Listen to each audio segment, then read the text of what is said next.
For thousands of years, the recorded history of the Star Wars galaxy has long been penned by its victors, and those dominant figures have nearly always been the Jedi Order.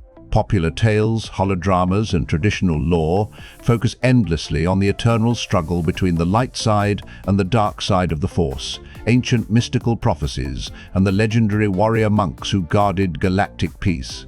Yet this romantic spiritual narrative is nothing more than a thin, ethereal veil. Beneath tales of destiny and Force power lies a far more down-to-earth, unglamorous and brutal reality, galactic economics. While Jedi Masters and young initiates spent decades meditating on the so-called cosmic balance within the lofty ivory towers of Coruscant's Jedi Temple, a devastating imbalance was quietly eating away at the very foundations of the Galactic Republic.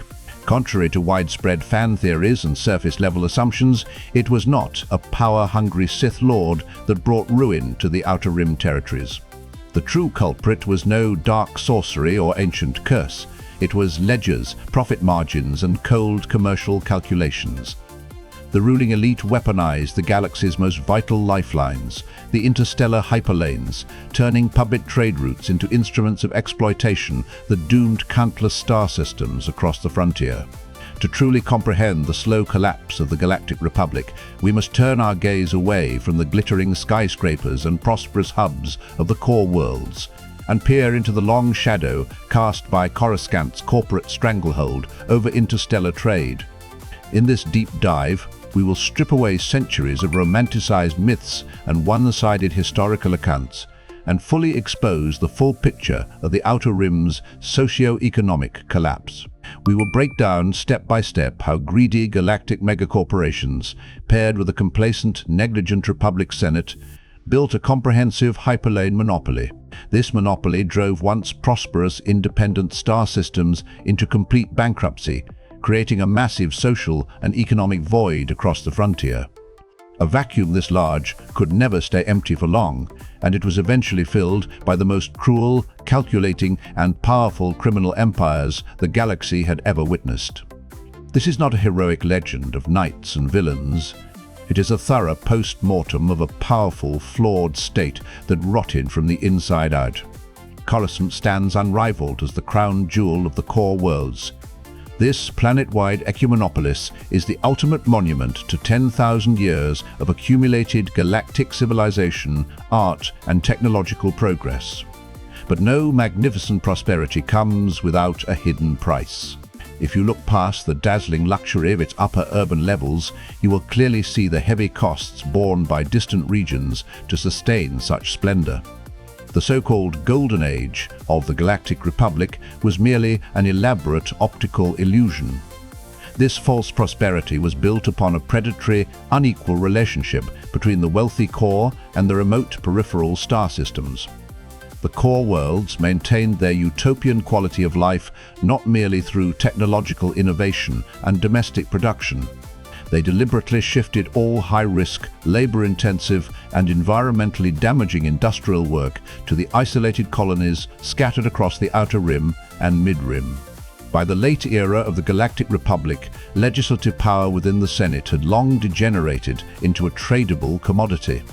Giant corporate factions did not merely offer donations and verbal suggestions to sway policies. They drafted bills, manipulated votes, and directly dictated the laws that governed interstellar trade.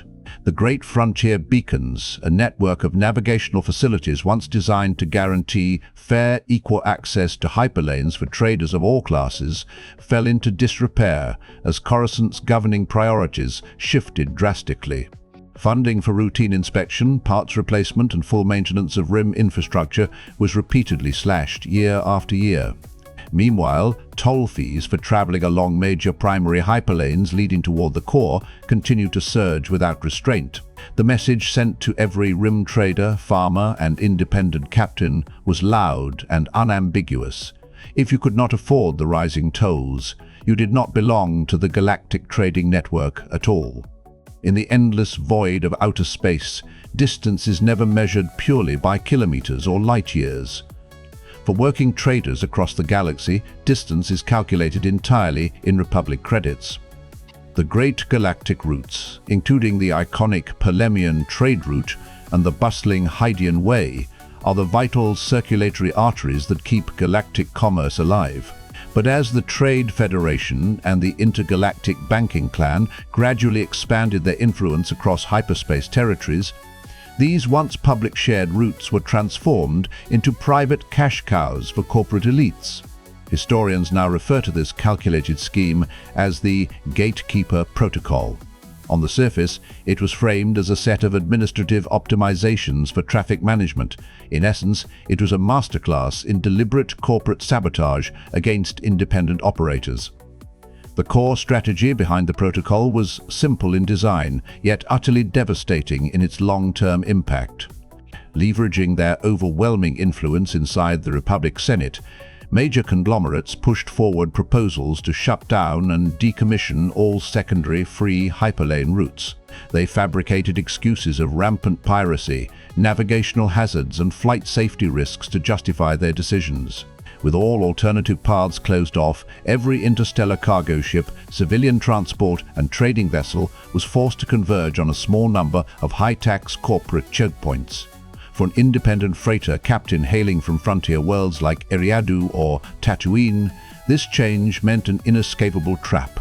To deliver goods to core markets and earn a living, they were forced to pay layer upon layer of extra charges, navigational service fees, security surcharges, and environmental impact levies. In many cases, the total toll fees even exceeded the full market value of the cargo they carried. This was far more than ordinary taxation. It was systematic economic strangulation targeting the entire Outer Rim economy.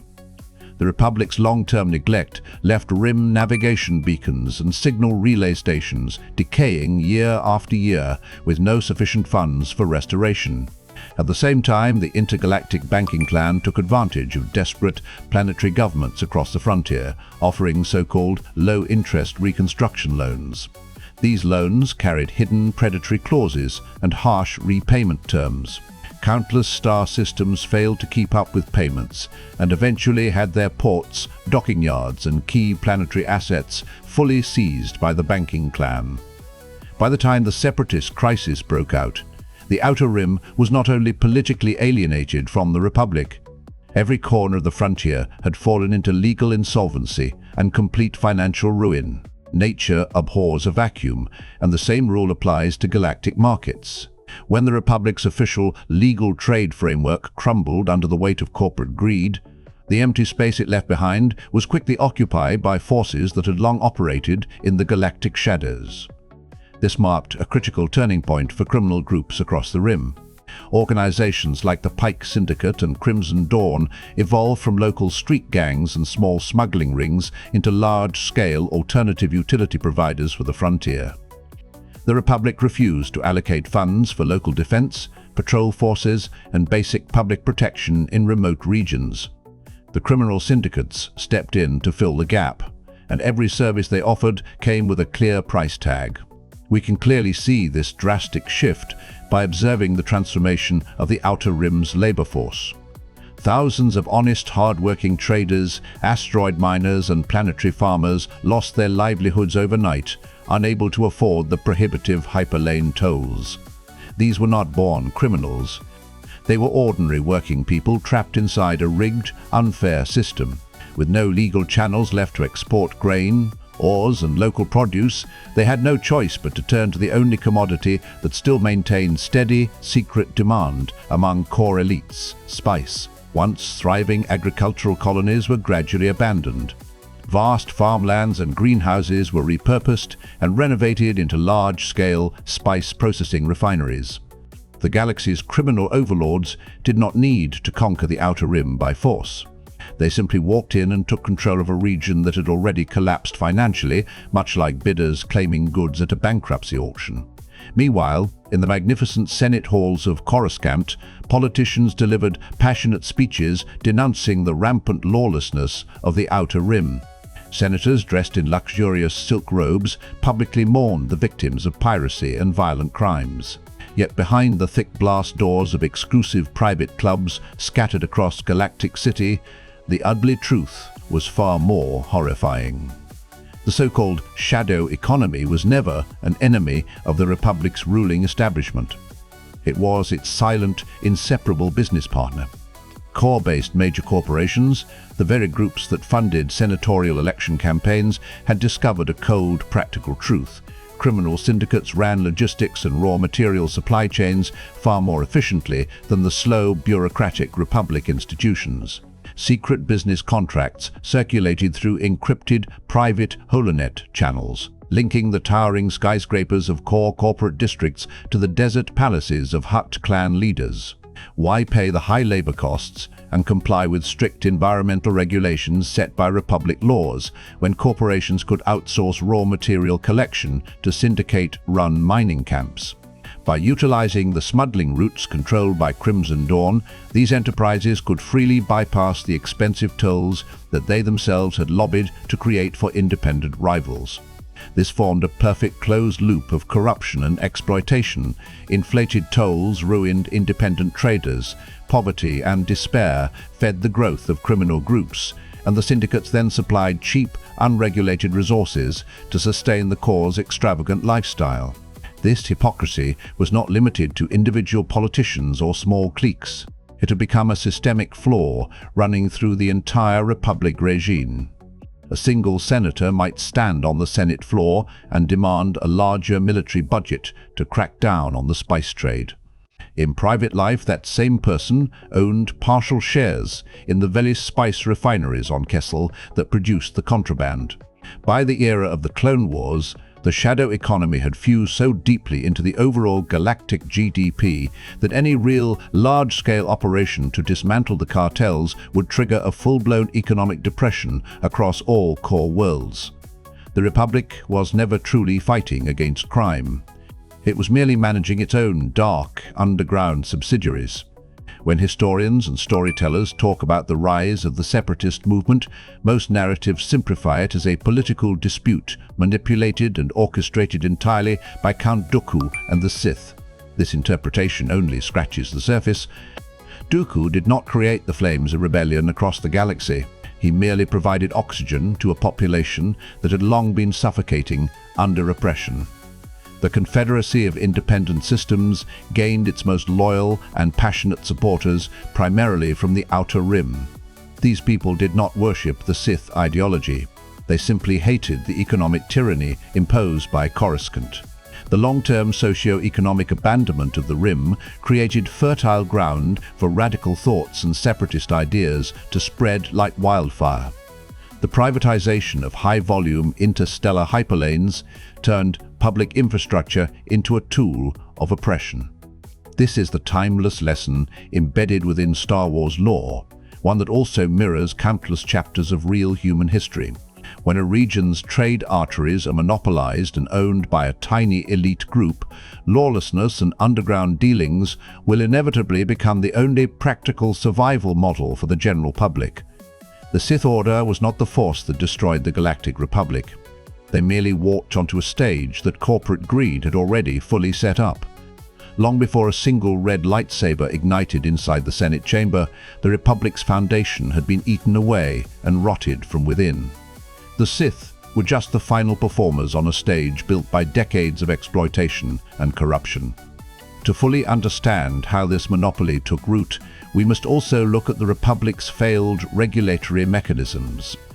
For centuries, the Senate lacked independent oversight departments to supervise hyperlane toll standards and corporate operations. Major conglomerates wrote their own rules, set their own fees, and faced no legal penalties for squeezing frontier traders. Even when a small number of Rim senators submitted reform bills to limit excessive charges, those proposals were either voted down or amended beyond recognition by core-aligned delegates. The imbalance of senatorial seats made structural reform an impossible task from the very start.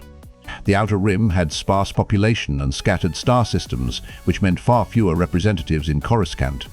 The voice of millions of frontier citizens could never overpower the interests of core corporate blocs. The Pike Syndicate and Crimson Dawn each adopted different development paths after seizing Rim trade. The Pikes focused on spice production and circulation, building industrial chains from mining to refining and delivery. Crimson Dawn, by contrast, acted as a universal smuggling network, transporting all kinds of contraband across the galaxy. Both groups relied on the disillusioned working class of the Rim to expand their power. These people once believed in the Republic's promises of equality and prosperity until harsh reality shattered their faith. Their turn to criminal work was never out of malice, but out of sheer survival instinct. This cycle of exploitation did not end with the fall of the Republic and the rise of the Galactic Empire.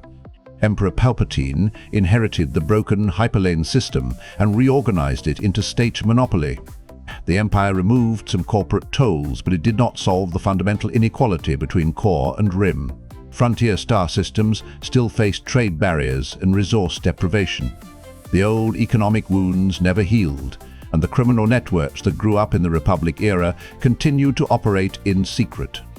Even in the eras of the New Republic, the hidden legacy of Hyperlane monopoly still haunted the Outer Rim, proving that economic damage caused by long-term exploitation takes far longer to repair than to create.